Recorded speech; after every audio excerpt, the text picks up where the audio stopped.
As advertised this month, it was Ask Us Anything.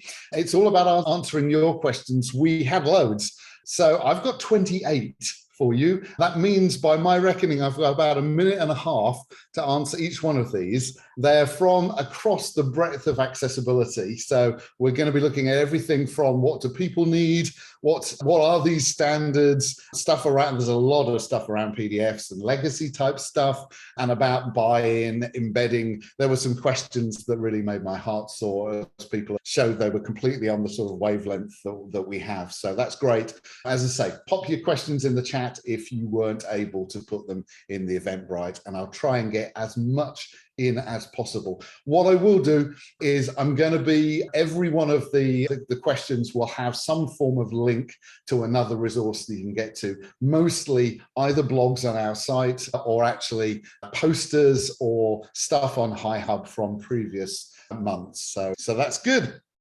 Okay. Let's get going. So it's only me today. That's not to say the rest of the team are all on holiday, but most of our consultants are on holiday at the moment. So you get a lot of my voice, my apologies, but you will get a lot of answers. So the rest of the team will be back soon, but that's the time of year we're in at the moment. Great. Okay, first one. And just to say that I'm putting people's names in here to make this real, but I'm not putting the full name so that it's still a little private. So this was from Damjana. How to make videos as accessible as possible. Should we embed it on a web page, or the link on video is better? So key points about video. Embedding video on a page is absolutely fine. In fact, that's pretty much what everyone does all of the time. The key thing is to make sure that if you're embedding a media player, that media player is accessible. And YouTube, Vimeo, Brightcove, most of the ones that people embed are. So thankfully, we're in 2021 and that's good. Adding transcripts, captions, audio descriptions, massively important. Just getting the right player gets you to the start. The rest is making sure your content is good. Now, we did a lot of this stuff actually a couple of months ago. So there's a link there on HiHub to our Beyond the Web webinar that we did, and something on the right there, so you can see how this comes up actually as a video on HiHub. So as I say, if you want more on video type stuff, that's a great place to look. Janet, is there any recommended good practice on whether closed or open captions are more preferable? That's a really interesting question. So for those of you who don't know the difference, closed captions are the ones like on the right. So these are the ones that you can turn on and off in a media player. Obviously, captions are very, very good for people who are hard of hearing, actually really good for a lot of other people as well, but not all people like them. So we did some really interesting research with autistic people a little while ago. Actually, a number of them said that they always wanted to be able to have the captions turned off. That's possible if you've got closed captions, but not if you have open captions. So that's one thing there. The other thing is closed captions allows everybody to get what they want. You can internationalize them very easily into all sorts of different languages. That's another thing that someone was asking about. And just in case you think that open captions are the best thing ever, what I would suggest is try and watch a TV program, if you are sighted, with audio description turned on, and see how annoying it is for that to be there all of the time coming through and not being able to turn it off. That's the difference, if you like, between closed and open captions. In our mind, closed captions are always the best thing to do, except in one case. And that's where the technology that you're using in your channel isn't working. So for example, whilst all of the social media allow you to upload captions along with your video, even TikTok is kind of getting there now, but a number of the tools, so things like Media Cloud, Hootsuite, sometimes don't. So the way that you guarantee that your video has the captions, if you can't upload closed captions, is to embed open captions in there. Great. I'm moving forwards. So how can I ensure my social media posts are as accessible as possible? Can I have a checklist of things I should always do? Yeah, checklists are things that come out of all of our training, and we do have training in this and all areas. But here are some hints and tips from, as I say, our webinar a couple of months ago, and a link to where you can find that and a lot more on HiHub. The key things about social media: number one, most social media platforms these days have got accessibility features. You can upload captions, you can upload alt text, that sort of thing. So where they're there, make sure that you use them. When it comes to things like Twitter, camel case, so the ability to put your hashtag with the capital letters of each word of a phrase, that's really important for screen reader users. Another thing, for those of you who remember a couple of months ago, we were looking at careful use of abbreviations. 280 characters, if you like, encourages you to abbreviate, but not everybody always knows what they are. So trying to kind of balance that well. The other thing is make sure that it's not just your social media. A lot of stuff starts off on social media, maybe starts off as an email that takes you through to a YouTube, which takes you through to, you know, LinkedIn, all of these sorts of things. It's the whole journey, which is really important. So hopefully that will kind of start answering that. Learning more about accessibility for people with neurodiversity and long-term conditions and disabilities. Barbara, I think, is in the UK and in government, because these are becoming sort of really hot topics over here. The key thing here is that when it comes to neurodiversity, at least, a lot of what people who are neurodiverse need is not in the WCAG, the Web Content Accessibility Guidelines. And so sometimes you actually need to look further. So if you want to get to understand people who are neurodiverse, you could do the sort of thing that we did with the National Autistic Society, where we did user research to try and work out what it was they needed. We actually found 49 things that were massively important for them, but most weren't in WCAG. So they're still sort of getting their ducks in order to release these to the public. So these still aren't incredibly available to people. But if you want to understand people a little bit more, then we can certainly help with that sort of user testing. Just to give you one example of one of the things that came from there, because this hooks in with one of the other questions. People are asking about, should I put a control on my website to be able to change colors and things like that? Or should I rely on the browser? The interesting thing was, whilst there was over 60% of people who were autistic who wanted to change the colors and things like that, only 18% actually knew how to do it.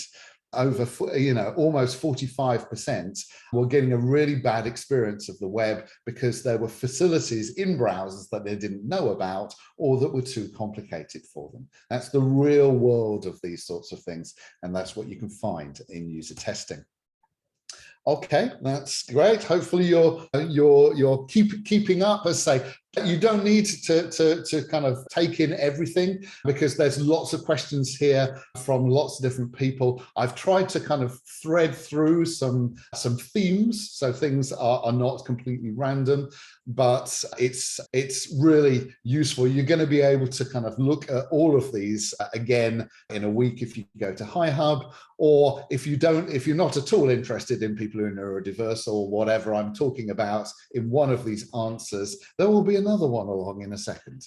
So, and here's another one. And this is another set of questions around groups that aren't really talked about quite so much. So a solution for loss of peripheral vision and for tremors, that's Bob. And Martine was asking about accessibility for people with cerebral palsy. So some things here, and as I say, a lot of this information in this particular instance is actually available in a poster that we put up on our site last year. We did a whole session on the needs of people who are older. It's actually not in the HiHub webinar archive because it's from last year, but it's all there, if you like, summarized on the poster. The key thing here, really, so in terms of peripheral vision, so this is people who have difficulty seeing things that aren't in the center of their sight. So this is, a condition condition that often happens when people age. What normally happens is that people magnify their screens because they just want to focus in.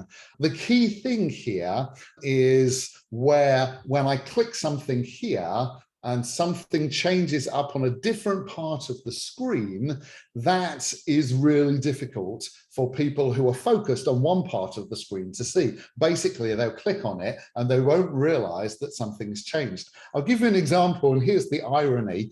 I was looking for some examples of this on the web, and I went to Google image search to try and find an image. And interestingly, in Google image search, when you click on an image to say that when you click here, it opens in a different tab, actually it opens in a different panel. And if I were somebody with screen magnification, I wouldn't know that. So actually, it's not just what's there in WCAG, which is making sure that people know that when you click on a link, it opens in a new window or tab, but it can actually be this sort of thing as well, which is it's a different part of the screen that activates when you click on this. If I'm just looking at this part of the screen here on the left, because that part of the screen is off screen because I'm magnified, I will think that clicking on this button does nothing. And I will think that things are broken. So it's that sort of thing we're talking about. Tremors are common for a lot of people for a number of different reasons, often due to things like Parkinson's or multiple sclerosis. And the key thing here really is that trackballs are easier to control than mice. Keyboards are really useful to navigate around. Speech input can be difficult. It can be a really useful thing here as well. The key things you want to do is to make sure that if somebody has a tremor, if they're using, for example, an iPhone or something like that with a touch screen, if you've got a touch target which is really small, their ability to actually be accurate enough at touching that may be impaired. So these are the sorts of things to think about. That was a fun one. Okay, we're coming on to a section which is kind of like very, very PDF heavy. It sounds like at the moment, loads of people out there are really having trouble with PDFs from a technical perspective, but also from a policy perspective. So we start off with this one, which is our legacy sites of a large number of PDFs from before accessibility guidelines were around. If we move these to a new platform and republish, would they be classified as new documents and then have to be made accessible? I'm pretty sure this person is in the public sector in the UK, because this is the sort of question that they would ask. The interesting thing here is that this is not a new question, and you're certainly not alone in worrying about this sort of thing. Actually, one of my first blogs when I started Hassell Inclusion way back in 2012 was what I called the line in the sand issue, which was a lot of people saying, I shouldn't say anything about accessibility. I'm not even going to try because I'm so far behind and I can't do everything. That can really put people in stasis. It is impossible to get everything absolutely perfect. That's number one.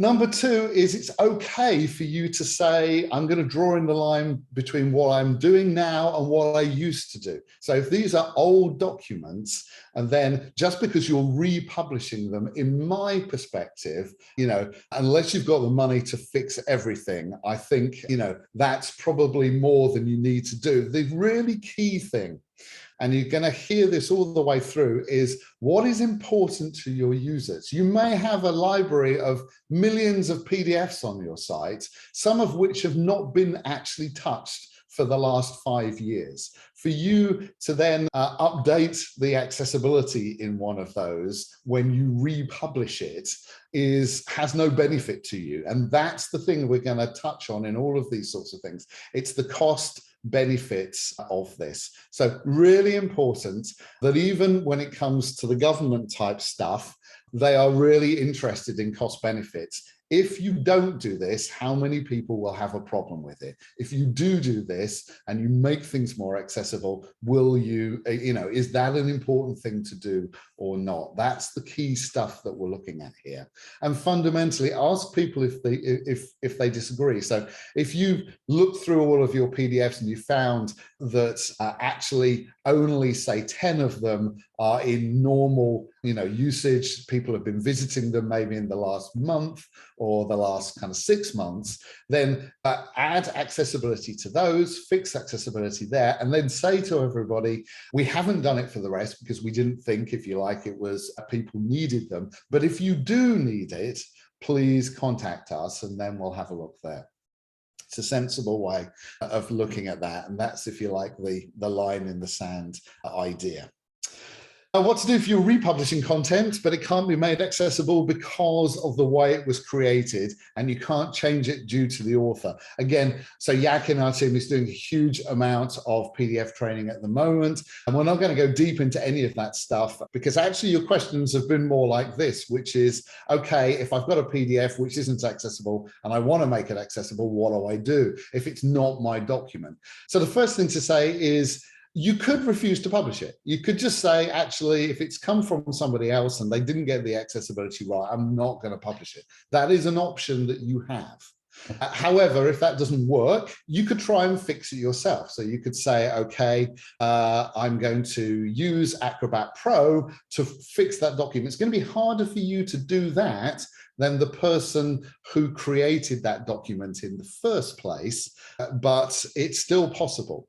And then the third possibility is the one that everybody is kind of like tied up in knots about at the moment, which is third-party content disclaimers. I've actually got a segment of the RGAA 4.1. This is the French guidelines for public sector in accessibility. And they're very much about third-party content is exempted. It's useful if you aren't going to make sure that things are accessible, that you tell people what is doing. So if something is exempt, that's fine, but you need to say why in your accessibility statement.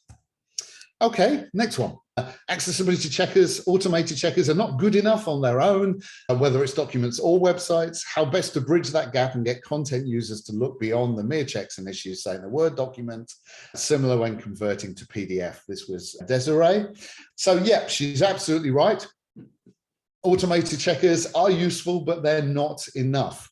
So we would always advise you suggesting to all of your staff that they run these things, because it will find some issues and they can fix those, but it won't find all. Here's in the middle of the screen there is a document that I created earlier today, which has a lot of things wrong with it. For example, it has headings that aren't headings, that won't come out as a heading in a PDF, that's just in bold. It missed that completely.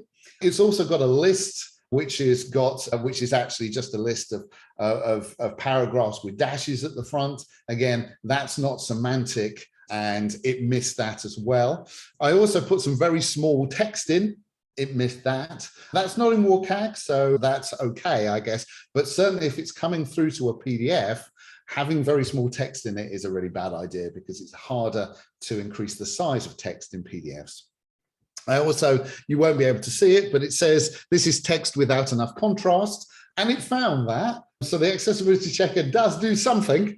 I also put in there an image without alt text, and it found that as well. So it will say that that is missing alternative text. What it won't say is I could have put gobbledygook into there, and it wouldn't say I got the alt text wrong. It just knows I've missed it. So it gives you something, and these things are definitely worth having. But the key thing is that you need to do more. You really need to train your authors to know what's necessary for document or PDF accessibility, how to use the tools to the best of the tools capability, and what they need to do on top of that. And then that last point, which is what to do if you can't do everything. So hopefully that gives you an idea as to what you can use tools for, and training is the best way of doing things. As I say, we're doing a huge amount of that, and very practical training as well. Just get people doing it. That's how our training is working. What about if they're correctly tagged? Is that enough, or are there still kind of problems that people who are using, say, a magnifier or a screen reader would have with a fully tagged PDF? And the question is, it depends on how accessible you want things to be. The way I tend to think about PDF tagging and tests against it is it's kind of like HTML validation. It checks that technically a lot of things are in place, but it doesn't do everything. So for example, the size of text colors, things like that, it won't pick up on those. So I can have a fully correctly tagged document that is still impossible for anybody to use. The other thing, and this is the thing that I wanted to concentrate on in this one, was that why are you using a PDF? Because they're not very flexible when it comes to things like changing font sizes, handling reflow. So when you change the font size, if you think about a responsive website, when you go to it on a mobile phone, the text is bigger. If I've got a PDF and I look at it on my mobile phone, it's tiny. That's not great. It's that sort of thing that we're talking about here. HTML, if you can go that route, is a much more flexible thing. We would suggest only using PDFs if it's somebody else's document you're putting out there, if the document is really long, like an annual general report or something like that, and if people are going to print it, if it's kind of part of some workflow, for example, your bank statement will be a PDF. And when it doesn't matter for SEO, because a lot of the stuff in PDF documents is not as well indexed by Google, so people won't find that information quite so well. That is improving, but that's certainly a point. So as I say, PDFs are good, but they are tricky and complicated, and a lot of people are really not liking them at all at the moment because it's a bit of a black art really to get them right. So one possibility is just not to use them, to use something different. Disproportionate burden, that's the thing that people are thinking about, which is, okay, if this accessibility stuff is so expensive and difficult to do, then surely, do I have to do it on everything? And the question here from Michael is about, does this apply just on a project level, if you like, for a web app, or can you take it down to the level of a bit of content like a PDF? And the answer here is what I would term all about educating your gut. And I know that's quite a kind of physical metaphor, but, trust your gut is one of those things, you have a kind of feeling when it comes to cost benefits that, someone was saying it cost them £1,500 to fix the accessibility of a PDF, and they weren't really sure if loads of people were using it. And that to them didn't feel good value, if you like. And it's that feeling that actually is there in the regulations. So PSBAR, the public sector body's accessibility requirements in the UK, has got a whole load of stuff in here about how much making things accessible would cost and how much disabled users would benefit. That cost benefits. Here it is in France as well. So similar things. So it's really important that you really kind of start trusting your gut in this sort of thing. If it costs loads of money and there's no benefit, it's probably not a sensible thing to do. In terms of that specific about, is this just for web apps or is this for features as well? In the French one, it's very, very clear that this exemption that you can apply for can be invoked on a case-by-case basis for a feature or content. So really, the way of thinking about it is from your user's perspective. If the document's important, it's more important that it's accessible. And so you have more benefit, so therefore the cost can be higher for it still be worth doing. The key thing is to make sure that you're not rigid on this. You don't make everything accessible or nothing accessible, but you actually think about it in terms of, does this feel right on a case-by-case basis? Hopefully that makes sense. Good. Okay. So Eliana, I can see her. She's driving a car at the moment, I think. So hopefully I won't cause us a crash. But this was a nice segue into her question, which was using the concept of progress, not perfection. Can you outline an incremental approach to introducing accessibility concerns and solutions in an organization? That's going to take a long time, but I'm gonna pop in a number of perspectives on this and where you can get more information, because she is totally spot on that progress, not perfection, is the right way of doing things. So I'm going to look at this, and this is it's quite a complex slide because I didn't have a huge amount of time to put these together, and I was trying to bring some information together. Just look on the left, the product perspective. So if I'm creating a product, how does progress, not perfection, work there? Well, things like our accessibility issue prioritization matrix is the thing. What you need to do, if you've got all of these things wrong with your product, that comes back from an audit, you should, if you can't fix all of them, if you're going to go incrementally to try and improve your product, as most organizations do, you need to know which are most important. That's what an AIPM can really help you with. And so if you want more information on that, it's there in our training and in my book. The other thing is, whilst you are doing that incremental improvement, you need to protect yourself from lack of good expectation management with your users. If somebody is coming to your site and finding that you've got loads of accessibility problems on it, they want to know if you're doing anything about it. Are you aware? So that's where your accessibility statement can help. If you like, phrases like, it's not perfect yet, but we're working on it, is actually quite a helpful thing to say in those sorts of things. Looking at it from a different perspective for a moment, an organizational perspective. Yeah, how do you do this there? How do you do progress towards getting good at accessibility in your organization? Well, a few pointers. Number one, use our scorecard. That will tell you how good you are now, or at least give you an idea of it. I say we do have a full benchmarking service that goes a lot deeper into that, but the scorecard will give you an idea as to where you're currently at.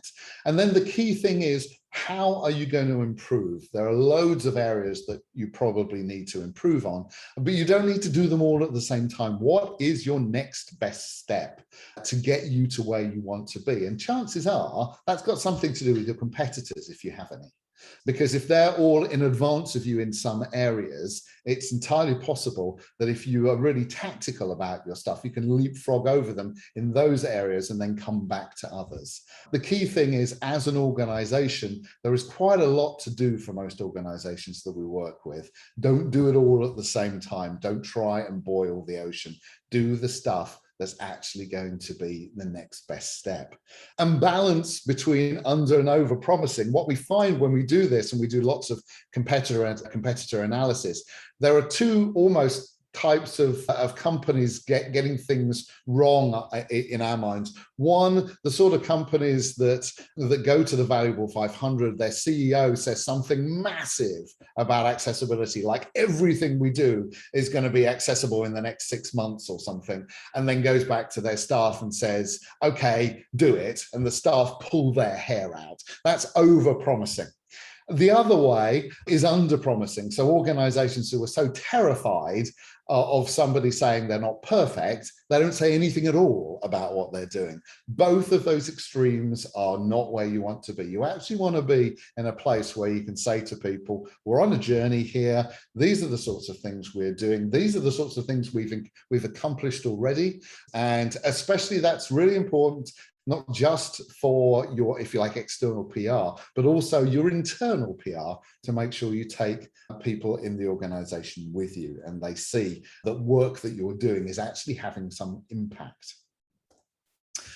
So over the Atlantic, Richard, I can see him sitting in his armchair. Hi, Richard. In Canada, we seem to still be at the awareness, willingness stage of web accessibility. What have we found to be the most effective strategies of moving it forwards? I'm going to look at that from two different perspectives. The first one from organizations, which is rather similar to what I've been talking about.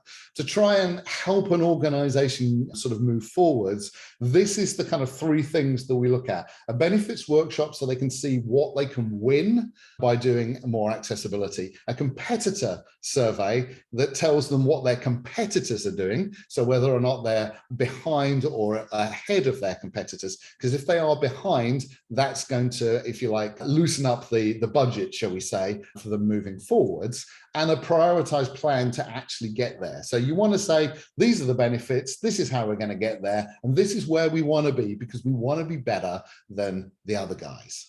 That sort of thing is a great way of moving organizations together. We're going to come back to that in a few questions' time. For countries, it's a combination of stick and carrot. So, as I say, Richard is in Canada, and Canada, in fact, the state of Ontario has pretty much the most draconian accessibility laws in the world. AODA, as written, is really, really stringent. And as Richard, I'm sure, would tell you himself, that's not enough. Because people just go, oh, well, you're probably not going to sue me. And, you know, nobody else has got into trouble. And I know we're all breaking the rules, but we're all breaking them. So are they going to come after all of us? That's where, so that's important. But the other thing I would suggest is a carrot. So at the bottom there, you've got Hong Kong. They're doing things in a different way. The laws are a little bit hazier, but they've got a recognition scheme. Basically, the office of the governor of the Chief Information Office has said, if you're doing good at accessibility, tell us about it and we will give you an award. That's, if you like, the carrot way of doing things. And those are just two examples of how that combination can be really, really good. So hopefully, Richard, as I say, that gives you a few more pointers there on sort of like how we think about things. How do you persuade people then to get good at accessibility when they're already busy with business as usual? And some of you may have been around a few months ago when Pete in our team was looking at buy-in on accessibility. And here are a couple of things from that webinar, which are actually on HiHub as a free downloadable buy-in toolkit that you can use to try and, if you like, leverage buy-in within your organization to enable you to bring people on side. So build a guiding coalition, the sorts of people that are useful to have with you, but also what matters to them. So if you like, why? Because if they don't know what's in it for them, they're probably not going to do it. We see this time and time again. One of the best ways is this sort of like help your boss get promoted type thing. If you go to your boss and say, hey, I need some money to do this thing, but if you do it, I think you're going to get promoted. That's a really strong business case. And this is not theoretical. The main stakeholder at our biggest client for the last 8 years has been promoted multiple times because of accessibility and the work he's done with us. So this is not pie in the sky. This is actually real stuff. And it's okay to appeal to people's own self-interest on this sort of stuff, because whatever gets things done, just as long as it's ethical, gets things done. So yeah, motivating people by saying what's in it for them. What about the startup ecosystem? There's hardly any consideration. It's so much better to return on investment to build it in early. How do we change the conversation? So a couple of things on that. I think that was Joe. So thanks for the question there, Joe. Here are a few things on the screen about what sorts of return on investment you can get by doing this sort of stuff. And you need to find the things that are going to work for your organization. So it could be, say, for example, the government opportunity savings from not having to deal with complaints from people and actually getting savings in self-service. If they've got loads of people wanting their services, if people can now use them, if you can count the number of people who aren't going to the town hall or using the phone lines but are coming to this, then you start getting that ROI measure. Ideally, what you would want to do is what everyone else does in optimization, which is to get your stuff into your analytics system and to say, actually, because we did accessibility better, we have loads, 50 more dyslexic people completing their baskets in our retail store every day. That's return on investment. That's harder to do, but we have helped organizations through to those sorts of levels. As I say, there's a lot more available in our Making Accessible Organizations training and my book. Hopefully that was useful to Joe. Dominic, to ensure we think about accessibility from the start, how do we measure the impact of developing an accessible service from the start or later? So here's a graph from the other big one of our kind of strategic courses, which is about delivering accessible products, which is all about how to do this efficiently. And these are two of the graphs from that course. The one at the top is the efficient graph. This is what we espouse, and we suggest that people, think about what's hardest in terms of accessibility and do that early. We get people to not put off accessibility, but actually to take it all the way through, to have QA people working alongside, if you like, developers or designers all the way through. And then the external audits can be a lot more targeted and normally a lot cheaper. What normally happens in organizations, and this is real data actually that we had from one project back in 2016, was that the putting off of accessibility actually cost the project 40% more than it should have done, and they still didn't deliver accessibility. And in this case, that 40% was approaching $1 million.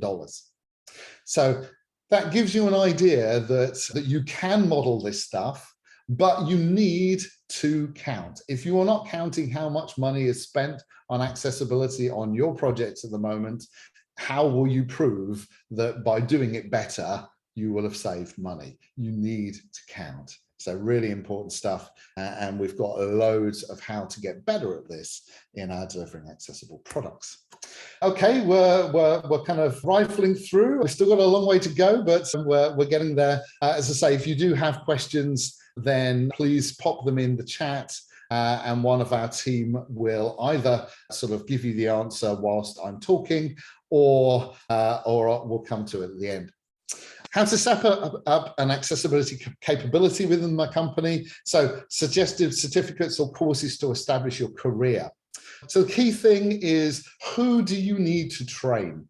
And that depends on what your organization does. For example, if your organization's retail, it's all about your customers, then what you want to do is to make sure that they can all use your website. Now, if you've got loads of new products going on there, that you need to make sure that all of those products, all of the images, all the rest of it are accessible. But say, for example, you're a bank where you've got a very transactional service and you've created, say, online banking. You don't have loads of content going into online banking because the content is your bank account details. So you need to get, if you like, the design and the development of that done right, because it's transactional, and then you're fine. If you're an organization like the BBC News, where you've got loads of journalists putting stuff on there, the place to concentrate is content, that sort of thing. These sorts of things impact stuff. If you've got loads of clients and you're an agency, you need to prove that your whole agency, everything that you do, you can do in an accessible way. And if you're thinking about internal stuff, chances are that you're not creating all of the products for them, you're actually procuring them. So it's possible that it's actually your procurement people that need training. As I say, that's probably not where this person was thinking about, but it's really important to know who to train, because you should never, ever do accessibility training. You should do accessibility training per role, because what every person needs in each of those different roles is different. A developer needs different things to a designer. And what we would suggest is the right way of doing things is you assess their skills, you work out which of those people have most impact on the accessibility of your products, and how far are they away from the level of competence you want. And then those people you train and you get them accredited.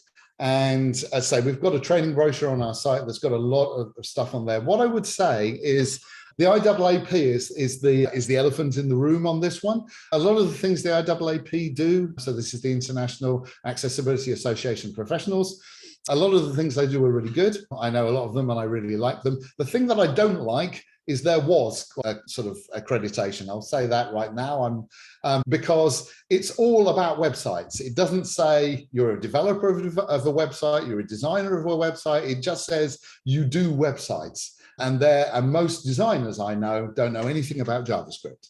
So that is silly to put those people together. Similarly, most JavaScript people don't need to know anything about branding. These need to be a part.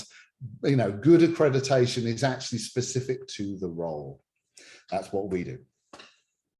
Best resource to decode WCAG, I find it rather hard to use. This is Rosie. Yeah, most people do. WCAG know that, and they're trying to make WCAG 3 sort of easier to understand. I think they're completely missing the point, which is that actually they just need to define what the thing is, but they're going to completely ruin things because they're going to restructure the entirety of WCAG into 3.0. So people who currently know it will have to relearn all of that stuff because everything's in the wrong place, if you like. They're taking the jigsaw apart and putting it back together in a different way. The key thing is that it's really good to know what's in WCAG. And if you really want to know WCAG, so WCAG is a website that you can go to, and it's really good on the individual success criteria. But you don't do individual success criteria in any of your jobs, I'm guessing. What you do is create stuff. So it's all about how you apply these things in practice. And that's the key thing. And I wanted to give you an example as to why that's so important. And it's this question from Christine F. How do we balance engagement and accessibility when designing content? What we've got here is she understands that all of those success criteria can make things more accessible, but actually lessen engagement unless you're careful. So you can apply all of those success criteria that you've just learned and then completely screw things up for your organization because it's now accessible and it looks like a dog's dinner. It's not on your brand anymore, and your brand department are up in arms. That's not what anybody needs. You need to learn how to apply guidelines in a balanced, brand-focused way. And there's an example over here on the right from our design training about how to balance aesthetics and accessibility. And actually there's some really great work done by ourselves, but also by Google, who put together this particular example of when, if you like, things are too accessible and not accessible enough, and how to find that sweet spot in the middle where things are accessible, but they also look good. That's what you want. And so just knowing the guidelines, even if you can understand them now, isn't enough. That's where all of our training comes from. It's about application. How not to slip backwards in accessibility when you create a new site. This was Neil. Some points here. Learn from the old one. If you've got a current site that you think is good and you think you're just about to ruin it, learn from what you've currently got. So do an innovation session. Ask people to say what's good about it and what's bad about it, and then see if you can retain all of the good stuff and improve the other stuff. Also work out why that current site was good. So was it a person who was brilliant and made everything accessible? Was it a team that were really into this? Is it because the technologies you used had accessibility baked in, so you got it free?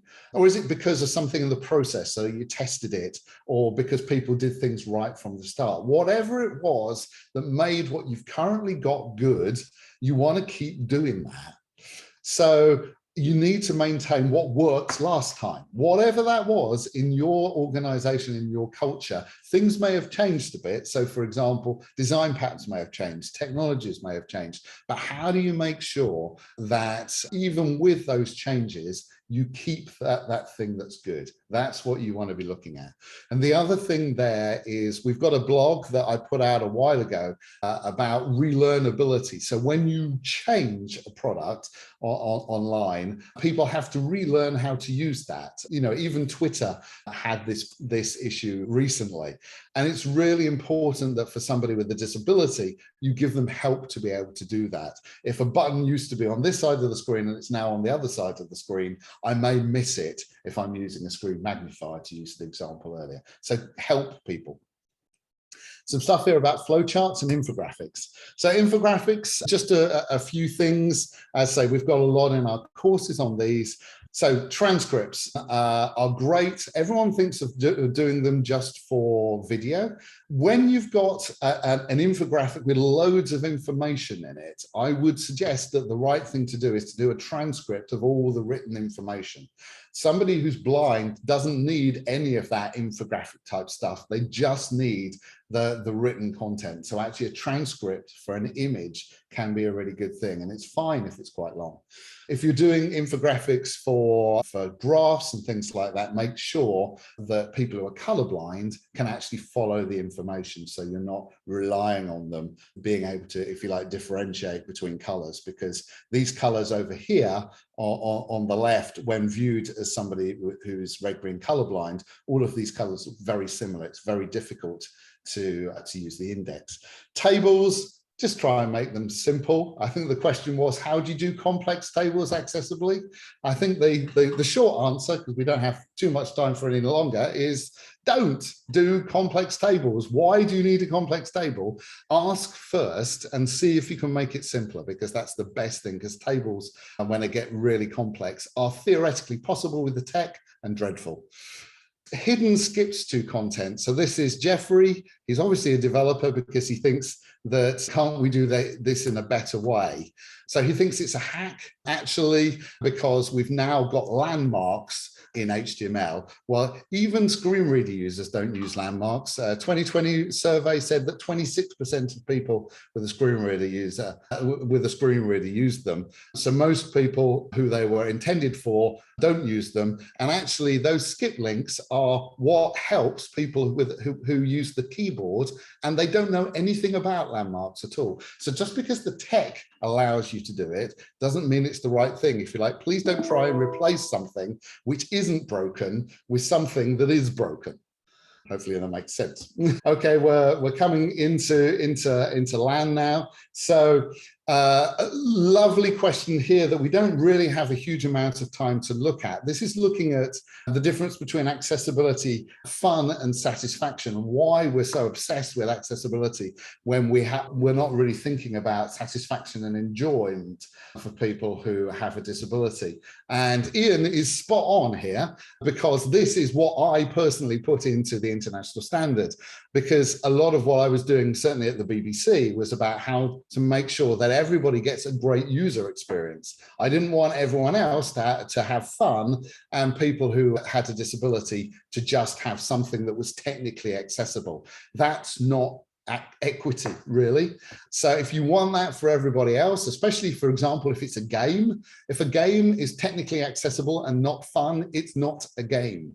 So it's really important to get this right. And in the international standard, there are 3 levels of what we called accessibility experience that pulled in the satisfaction and effectiveness that Ian was talking about, that he pulled from the usability community. This stuff is as important for people with disabilities as everyone else, and they deserve, the same great user experience wherever that is possible. How do we get stuff working with operating systems, browsers, high contrast? This was Catherine in the learning community. The key thing here is she's talking about how much does she need to do and how much does the technology need to do. And the key thing is browsers can give you the ability to change colors, that sort of thing. So if you like, you get it for free. You don't need to do anything in your product. The problem is you're not in control of it. Whereas if you have your own control on there, you can. Here's an example from the other month where we were doing dark mode emails. And what we found was our Hassell inclusion logo, which looks great against a white background, when put in dark mode, was coming out pretty awfully unless we were able to use technology to understand that it's now in dark mode and to replace the logo. That sort of thing is more effort, but it gives better user experience. So there is kind of like a balance there.